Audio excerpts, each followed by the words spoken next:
ചില നന്മകൾ വരുമ്പോൾ 1000 വട്ടം പറയണം, ഇതെനിക്ക് തന്നത് ദൈവമാണ്, ഈ ആരോഗ്യം തന്നത് ദൈവമാണ്, ഈ ശുശ്രൂഷ തന്നത് ദൈവമാണ്, ഒന്നുമില്ലായ്മ എന്നെ ഉയർത്തിയത് ദൈവമാണ്, എന്നെ അനുഗ്രഹിച്ചത് ദൈവമാണ്, എവിടെയോ കടന്ന് എന്നെ ഇവിടെ എത്തിച്ചത് ദൈവമാണ്.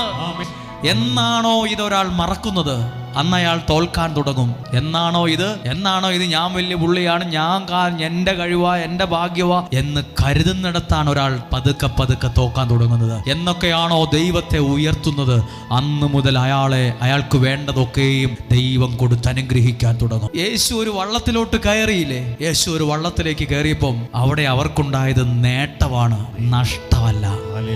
ദൈവത്തിന്റെ വചനം നീ കേൾക്കുമ്പോൾ നിനക്ക് നഷ്ടമല്ല. ചിലര് പറയുന്നത് ഇതൊക്കെ ഒരു നഷ്ടക്കച്ചവടം എന്ന് പറയുന്നത് കേട്ടിട്ടില്ലേ? അല്ല, നഷ്ടക്കച്ചവടമൊന്നുമല്ല. ചിലരൊക്കെ ആവേശത്തിൽ പറയും, എനിക്ക് ഇതിനൊക്കെ എവിടാ സമയം, എനിക്ക് നേരെ നിൽക്കാൻ പോലും സമയമില്ല, പിന്നെയാണ്